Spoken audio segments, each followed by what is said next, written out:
maišysime spalvas ir skiesime spalvas, nes dabar pirmajame šitame pratime mes mokinsimės tiesiog. Pratimui tokie nedideli kiekiai yra pakankami. Dabar mums reikės indelio, kuriame mes maišysime spalvas ir skiesime spalvas, nes dabar pirmajame šitame pratime mes mokinsimės tiesiog tą pačią spalvą padaryti intensyvesnę arba švelnesnę. Tai atrodo lygiai taip pat, jeigu tai yra kita spalva, mūsų pratimas atrodys maždaug taip. Bandysim susipažinti, kasgi yra visiškai skaidrus, truputėlį intensyvesnis ir labai intensyvus akvarelinių dažų sluoksnis.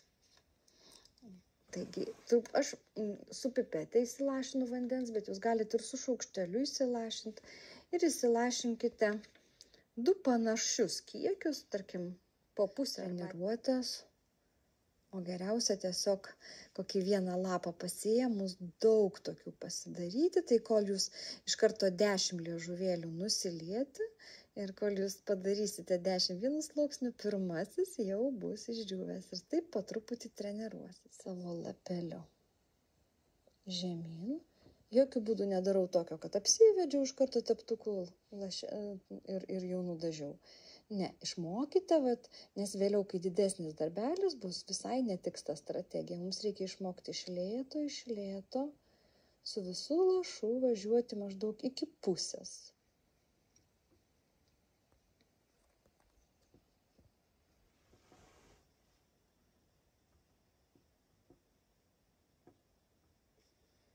Taip, vėlgi nuimam perteklių ir norėjau pademonstruoti vieną efektą.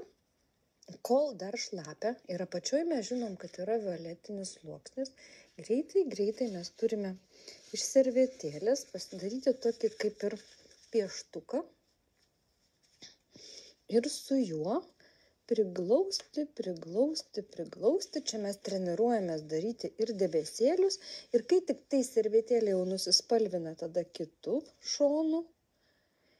Ir taip galima dar padaryti tokių keistų pamarginimų, kurie vėliau mums irgi duoda visokius paveikslėliams jautrius, gražius efektukus. Šiuo atveju ta technika yra naudota šitame antrame plane paveikslėlio. Ten irgi tokie lopinėliai.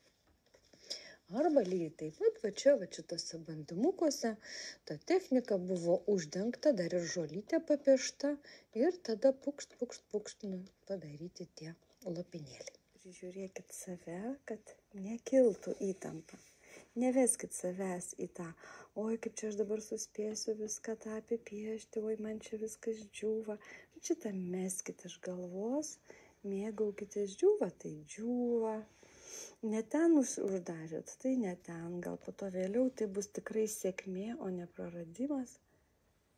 Mėgaukitės pačiu procesu, kad jūs tiesiog plonu teptuku kažką tai spalvinat, tokiais mažyčiais potepėliais stumėt drėgną spalvotą dažą